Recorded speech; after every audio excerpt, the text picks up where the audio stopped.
E percebe que precisa intervir, sem se apequenar. Como é que a gente faz isso? Como é que a gente percebe que está vivendo um conflito, um relacionamento problemático, mas eu quero partir para a solução, para a resolução? Como é que eu devo fazer? Eu creio que o primeiro ponto que aquele que está nos assistindo precisa desenvolver na vida é a comunhão com Deus.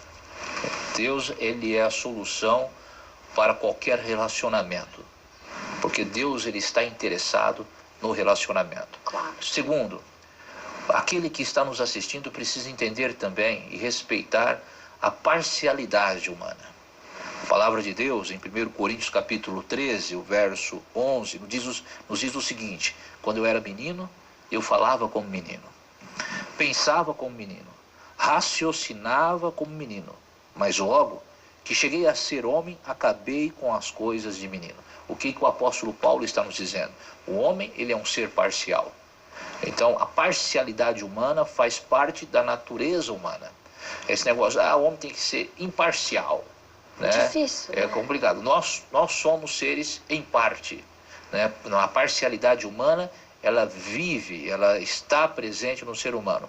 E se num convívio familiar existem os conflitos que foram gerados, há necessidade que respeitemos esse segundo ponto.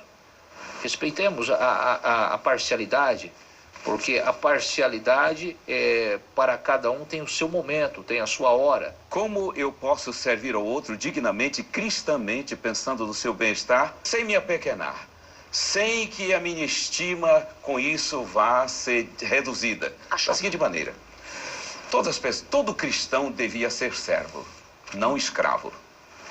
E qual é a diferença?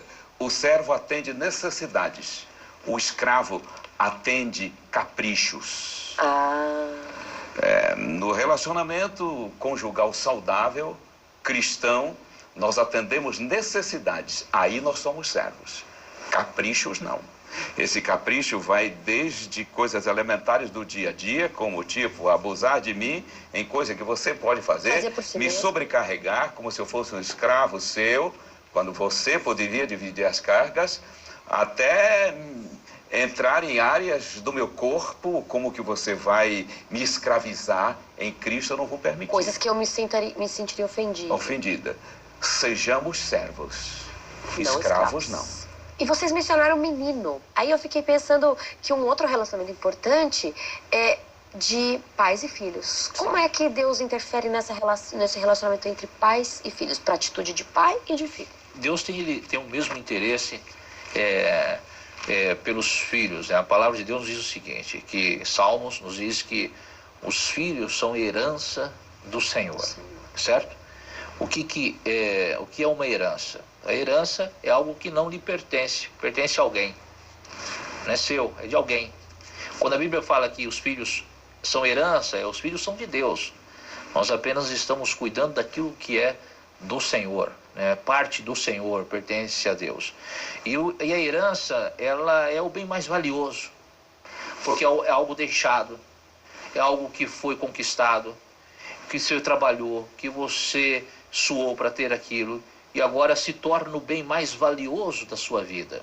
Isso é importantíssimo, porque muda até a sua forma de pensar em como educar, como criar, pensando que eles são do Senhor e não nossos, não são os bens meus, mais valiosos. Não existe nada mais belo do que um filho e uma filha.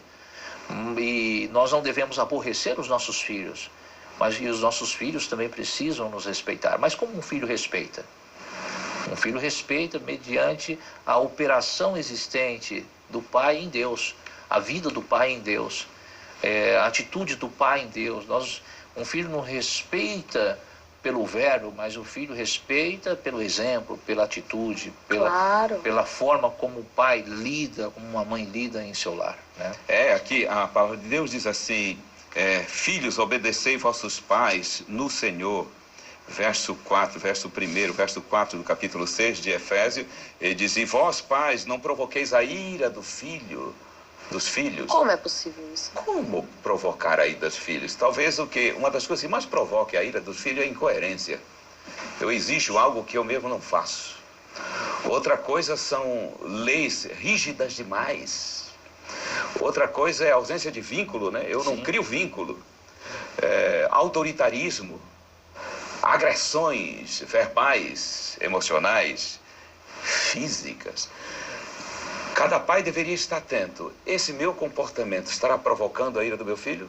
Com certeza. E outra coisa, às vezes essa ira não se manifesta.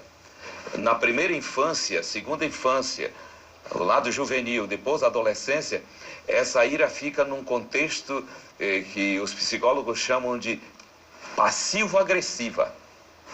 Por exemplo, aguardando, né?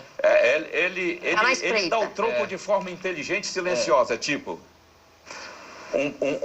um garoto irado com seus pais, porque não tem amor, não tem afeto, violência, agressividade.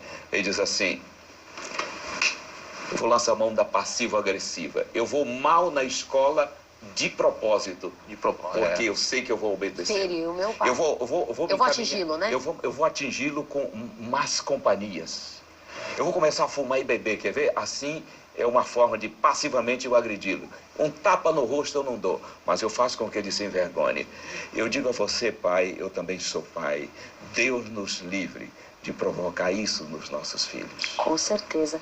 Foi interessante e agradável estar com vocês mais uma vez. E muito obrigada a você por ter estado conosco. Mais um programa Vida Mais Viva. Lembrando que o nosso pai está interessado, sim, na forma como você vive com a sua esposa, como você vive com seu marido e com seus filhos, porque ele te ama e deseja que você viva plenitude em todos os relacionamentos que você tem na sua vida de trabalho e tudo mais. Que você viva abundantemente. É o nosso desejo, a nossa oração. Fique com Deus e até o próximo programa.